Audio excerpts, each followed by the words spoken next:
Hey, what's going on, folks? Welcome back to the Real Legend of Gaming. We are finally here with the Arena of Valor on Nintendo Switch.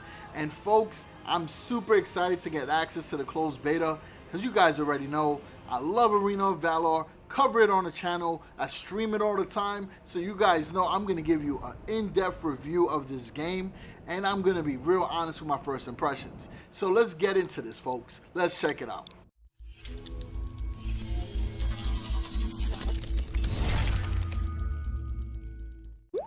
Alright, so with this review and first impressions, I just want to say this first. There are going to be a couple of items that I discuss that are for new players to this game that have never played a MOBA or even played Arena of Valor.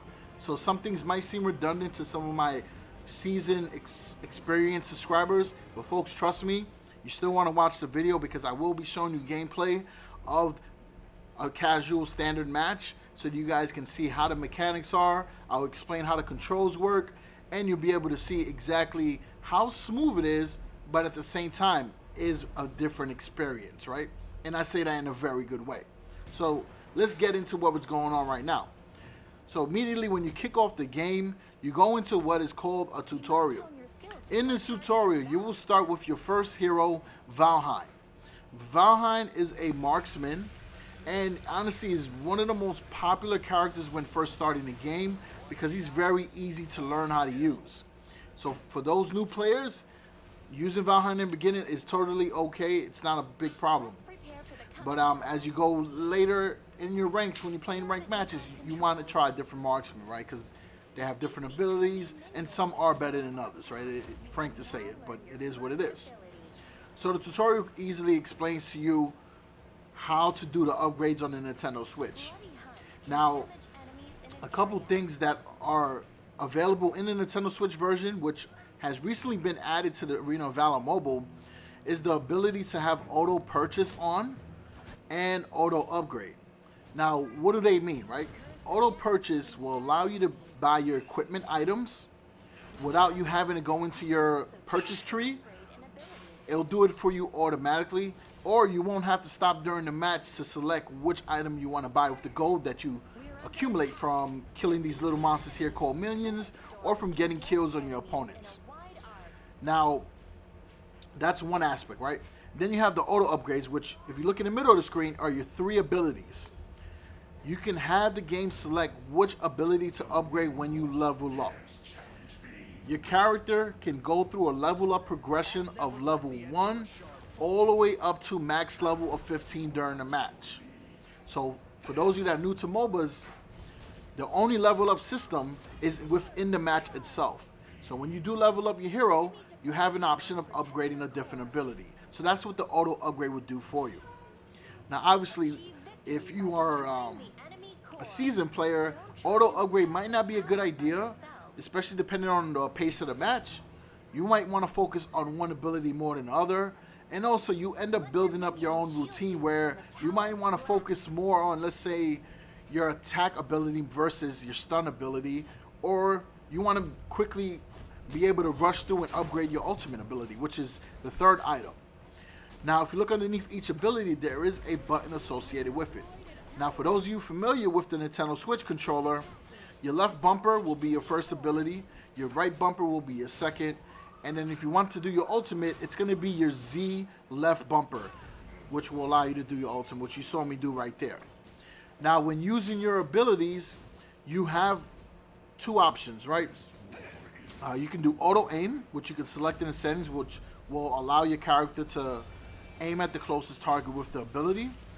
Or you can select it yourself and have the ability to choose where it's going to go, which I highly recommend that, because it gives you more control of the pace of the match, right? It's all very important, is being able to control what's going on in the match.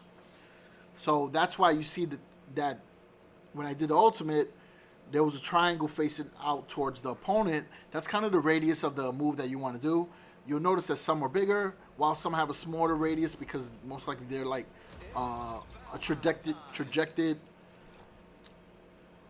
because they are an attack that shoots in a straight line. Now, as far as the game, there are a couple modes available right from the beginning. Some have to unlock when you reach a certain level. From the beginning, you're able to do a standard match, the grand battle. You can do a 3v3 skirmish, which you're going to see gameplay for that right now. And then eventually, you can also do 1v1. And then to unlock the 5v5 Abyssal Battle, you have to reach level 5.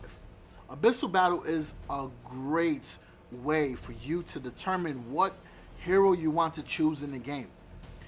It gives you a random character to play with, and you get to choose between the different classes in the game, which, again, I'm going to explain that to you right now. You have your marksman class. You have your mages, which specialize in magic attacks. Your marksmen specialize in range attacks.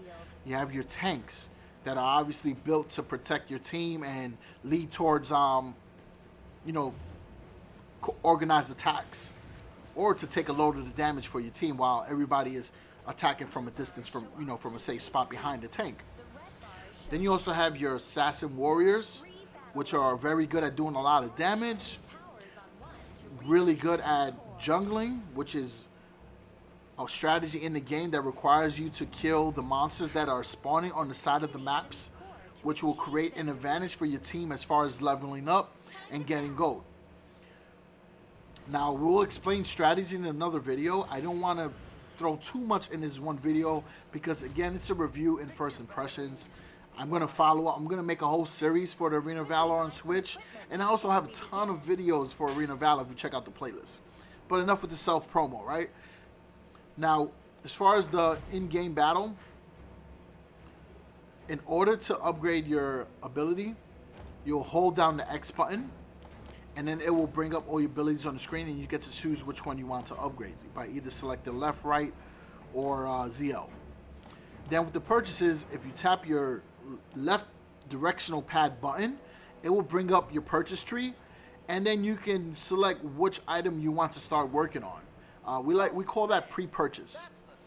The advantage to pre-purchasing is that you know exactly what purchases you're going to be doing in order to unlock a specific equipment item for you at that moment.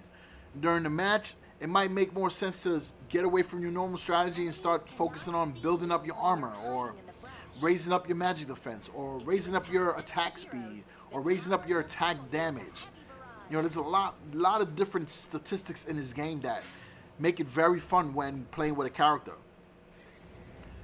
Now, in 3v3 mode and also in 5v5, the whole idea to winning a match is being able to get through one of the three lanes, right? You have a top, middle, and bottom.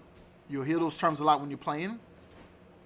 You have to decide what lane you're going to go on with what teammate, depending on what class you choose. So if you pick a marksman or a warrior, most likely you'll be paired up with someone. Warriors also like to be in a jungle area where they'll, farm the monsters. The mages usually can take the middle lane and take care of it alone. And then usually you'll have like a tank on the top or on the bottom. It all depends on how the match is set up. But ideally, what you want to do is work through the arena, destroy your enemy towers to the point where you get to their base, where they'll have their core tower, and you'll have to destroy that to get the win. It sounds easy, but it's not, because you're going to have 5 opponents that you need to get through. And also towers that do attack you if you go within the radius of, its attack area, where it can hit you if you're not protected by one of those little minions that are right there protecting you from damage. Or your tank, but most likely it'll be one of those little minions. So that's basically like the premise around the matches. Of course, there's more strategy involved, but that is determined with your team, because you can play with up to 5 players on one team, or 3 players if you're doing 3v3. So there's going to be a lot of strategy talk, folks. This is a game that could become very intense because it's competitive. There's tons of different heroes that can be chosen, and in order to make the ideal team composition, you kind of need at least one of each hero, right? In some cases, you might have 2 of one hero class, but the composition needs to be well diversified in order to be able to maximize everybody's abilities. But again, you got your marksmen, you got your tanks, you also got your supports. I didn't mention that earlier, but your support heroes give your characters all the buffs and heals that they need in order to fight better or defend themselves better.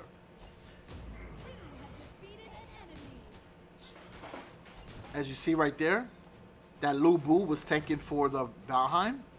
Lu Bu is right there, level 6. He is a warrior. He's also considered a tank as well. And you see how we're taking the core objective? Once we get that tower, the match is pretty much over. Now, once those little blue minions inside there get killed, you start taking damage from the tower. So you gotta be very, very careful to not overexpose yourself. You know what I'm saying? Alright, so folks, that's pretty much it for the first video of my Arena of Valor Switch series. Trust me, there's gonna be a lot more. I'm gonna be doing item builds for heroes. I'm gonna show you gameplay for the 5v5 grand battles. I'm going to explain the in-game achievements. I'm going to explain to you the in-game events that allow you to get more items. We're going to talk about the Arcana system. We're going to talk about equipment items. We're going to discuss every single thing in this game. Now, as far as a quick recap for this video, we went over the basics, right? We discussed team composition. We discussed different classes. We discussed best strategies to determine what type of hero you want to play with. If you played other type of games like this, then you'll get a general understanding of the type of class you should choose, because it all depends on your playstyle, right? If you like to be tanks and you like to protect your team, then that's cool. If you like to be someone that can do range attacks, marksman might be for you. If you like to do special magic attacks, a mage will be great for you. If you want somebody that doesn't die as fast as a marksman or a mage, you might want to go with a warrior or a tank. If you want a warrior that isn't as slow as a tank, then you might want to go with the ones that we call assassins. So you see there's a lot of different angles that you can choose for this game. And you know, if you look at, again here at the settings, there's a lot of way to customize how you play as well. So we also explain some of the features that are exclusive to the Switch, as far as the button controls.